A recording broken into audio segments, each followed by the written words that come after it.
പങ്കാളികളെ കൈമാറ്റം ചെയ്യുന്നത് സംബന്ധിച്ച് 2022 ജനുവരിയിൽ കോട്ടയം കറുകച്ചാല് പോലീസ് എടുത്ത കേസ് അന്ന് ഏറെ കോളക്കമുണ്ടാക്കിയതാണ്. കേസിലെ പരാതിക്കാരിയെ വെട്ടിക്കൊലപ്പെടുത്തിയതോടെ പഴയ കേസ് വീണ്ടും ചർച്ചയായിട്ടുണ്ട്. വിദേശ രാജ്യങ്ങളിൽ മാത്രമുണ്ടെന്ന് കരുതിയിരുന്ന വൈസാപ്പിംഗ് കൊച്ചു കേരളത്തിലുമുണ്ടെന്നത് അന്ന് ഏറെ ഞെട്ടലോടെയാണ് നാം കേട്ടത്. പണ്ട് ചില ക്ലബ്ബുകളിലൊക്കെ അംഗങ്ങളായിരുന്ന ആൾക്കാർ അവരുടെ വാർഷികാഘോഷ പരിപാടിയുടെ ഭാഗമായിട്ട് ഒരു രാത്രി ഭാര്യമാരെ പരസ്പരം വെച്ചു മാറുമെന്ന കഥകളുണ്ടായിരുന്നു. അത് കേരളത്തിലുണ്ടോ എന്ന കാര്യത്തിലൊന്നും വലിയ ഉറപ്പൊന്നും ഉണ്ടായിട്ടില്ല. പക്ഷേ ഡൽഹി, മുംബൈ തുടങ്ങിയ നഗരങ്ങളിൽ നിന്നൊക്കെ ഇത്തരം വാർത്തകൾ നാം ഏറെ കേട്ടിട്ടുണ്ട്. കേരളത്തിൽ നിന്ന് തെളിവുകൾ സഹിതം പോലീസ് പുറത്തു കൊണ്ടുവന്ന ആദ്യ സംഭവം കറുകച്ചാലിലെ ആ പരാതിയായിരുന്നു.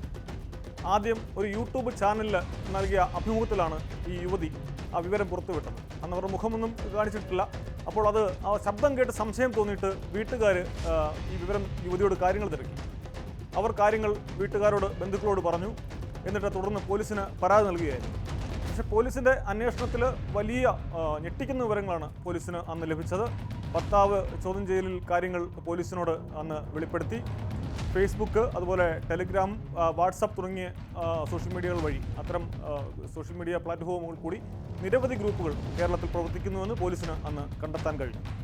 അത്തരം ഗ്രൂപ്പുകളിൽ അംഗങ്ങളായിരുന്നവർ ആദ്യം അവർ ചെയ്യുന്നത്, അവർ ഭാര്യമാരുടെ ചിത്രങ്ങൾ പരസ്പരം അയച്ചു കൊടുക്കും, സന്ദേശങ്ങൾ പരസ്പരം വെച്ചുമാറി പരിചയപ്പെടും. തുടർന്നാണ് ഇവരെ ഇത്തരം താല്പര്യങ്ങൾ അറിയിക്കുക. അപ്പം അതിൽ എത്തിച്ചേർന്ന സ്ഥലങ്ങളും ആ സമയവും എല്ലാം തന്നെ ഇത്തരം ഈ സോഷ്യൽ മീഡിയ പ്ലാറ്റ്ഫോമിൽ കൂടി ആയിരിക്കും കൈമാറുന്നത്, അല്ലാതെ ഫോൺ വഴിയൊന്നും ആയിരിക്കില്ല. ഇങ്ങനെ ദമ്പതിമാരടക്കം ആയിരക്കണക്കിന് ആളുകൾ ഇത്തരം ഗ്രൂപ്പുകളിൽ സജീവമായി പ്രവർത്തിക്കുന്നുവെന്ന് പോലീസ് കണ്ടെത്തിയിരുന്നു. വലിയൊരു അന്വേഷണമാണ് അന്ന് കറുകച്ചാൽ പോലീസ് നടത്തിയത്. സൈബർ സെല്ലിൻ്റെ സഹായത്തോടെ നടത്തിയ അന്വേഷണത്തിൽ ഈ യുവതിയുടെ ഭർത്താവടക്കം 5 പേർ അന്ന് അറസ്റ്റിലായി. അതിനുശേഷം ഈ അറസ്റ്റിലായ പലരും അന്ന് ആലപ്പുഴ തുമ്പോളി ഉള്ള ആളിനെ അറസ്റ്റ് ചെയ്തിരുന്നു. അതുപോലെ പുന്നപ്ര, എറണാകുളം കലൂര്, കോട്ടയത്ത് തന്നെ കൂരോപ്പുഴ, പിന്നെ ഐമനം എന്നിവിടങ്ങളിൽ നിന്നൊക്കെ അന്ന് ഈ പ്രതികളെ പിടികൂടിയിരുന്നു. തന്നെയുമല്ല, അന്ന് പോലീസ് കണ്ടെത്തിയ മറ്റൊരു പ്രധാനപ്പെട്ട വിവരം, ഇവർ പലരും പങ്കാളികളെ കൈമാറിയിരുന്നത് പണം വാങ്ങിയിട്ടാണെന്നും പോലീസ് അന്ന് കണ്ടെത്തിയിരുന്നു. സമൂഹത്തിൽ ഉന്നതമായി ജീവിക്കുന്ന പല ആളുകളും ഇത്തരം ഗ്രൂപ്പുകളിൽ അംഗങ്ങളാണെന്നും പോലീസ് അന്ന് കണ്ടെത്തി. നിരവധി തെളിവുകളെന്ന് പോലീസിന് ലഭിച്ചിരുന്നു. ഇത്തരം ഗ്രൂപ്പുകളിൽ ഏറെയും ചർച്ച ചെയ്യുന്നത് ഇതുമായി ബന്ധപ്പെട്ട വിഷയങ്ങളും അതുപോലെ എങ്ങനെ പങ്കാളികളെ ഇതിലേക്ക് ആകർഷിക്കാം എന്നടക്കമുള്ള വിഷയങ്ങളും ഇത്തരം ഗ്രൂപ്പുകളിൽ ചർച്ചയാകുന്നു എന്നും പോലീസ് കണ്ടെത്തി. ഇതിലേറ്റവും പ്രധാനപ്പെട്ട ഒരു കാര്യം, ഇന്നും സമൂഹ മാധ്യമങ്ങളിൽ ഇത്തരം നിരവധി സൈറ്റുകൾ ഉണ്ട് എന്നുള്ളതാണ്. ഇത്തരം പ്രവർത്തനങ്ങൾ ഇന്നും കേരളത്തിൽ രഹസ്യമായി നടക്കുന്നു എന്നതിന് തെളിവുകൾ ഈ സൈറ്റുകൾ പരിശോധിച്ചാൽ നമുക്ക് കാണാൻ കഴിയും.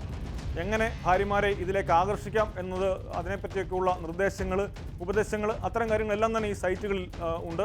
നിരവധി പേർ ഇതിനകത്ത് പ്രവർത്തിക്കുന്നു. പക്ഷേ ഏറ്റവും രസകരമായ കാര്യം, ഇത് പലരും ഫേക്ക് ഐഡികളായിരിക്കും ഇതിന് ഉപയോഗിക്കുന്നത്. അന്ന് പോലീസിനും നേരിട്ട ഏറ്റവും വലിയ വെല്ലുവിളി ഇത്തരമൊരു കാര്യമായിരുന്നു. പലരും ഫേക്ക് ഐഡികളാണ് ഇതിനുവേണ്ടി ഉപയോഗിച്ചിരുന്നത്.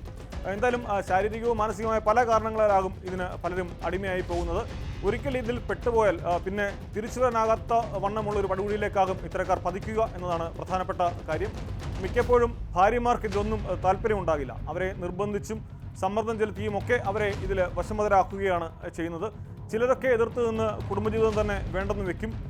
ലഹരിക്കടിമകളായ യുവാക്കളും മറ്റുമാണ് ഇത്തരം പ്രവർത്തനങ്ങളിൽ കൂടുതലായിട്ടും പങ്കാളികളായിക്കൊണ്ടിരിക്കുന്നത്. പലപ്പോഴും വിവാഹമോചനങ്ങൾക്ക് പോലും ഇത് കാരണമാകുന്നുണ്ട്. അങ്ങനെയൊക്കെയാണ് അഭിഭാഷകരടക്കമുള്ള ആൾക്കാർ, ഈ മേഖലകളിൽ പ്രവർത്തിക്കുന്ന ആളുകൾ ഇത്തരം കാര്യങ്ങൾ പലപ്പോഴും പറഞ്ഞിട്ടുണ്ട്. ഇത്തരം പല കാരണങ്ങളും ഇതിനൊക്കെ ഉണ്ട് എന്നത് പറഞ്ഞിട്ടുണ്ട്. പക്ഷേ കുട്ടികളുടെ ഭാവി ഓർത്ത് പലരും ഇതൊന്നും തുറന്നു പറയുന്നില്ല എന്നത് മാത്രമേ ഉള്ളൂ. എന്തായാലും പോലീസും സൈബർ സെല്ലും കൂടുതൽ കാര്യക്ഷമമായി പ്രവർത്തിക്കണം എന്നൊരു സന്ദേശം കൂടിയാണ് ഇപ്പോൾ ഈ കോട്ടയത്തെ സംഭവം വ്യക്തമാക്കുന്നത്, ഈ കറുകച്ചാലിലെ സംഭവത്തിൽ നിന്ന് വ്യക്തമാകുന്നത്. എങ്കിൽ മാത്രമേ ഇത്തരം സാമൂഹ്യ വിരുദ്ധ പ്രവർത്തനങ്ങൾക്ക് തടയിടാൻ കഴിയൂ.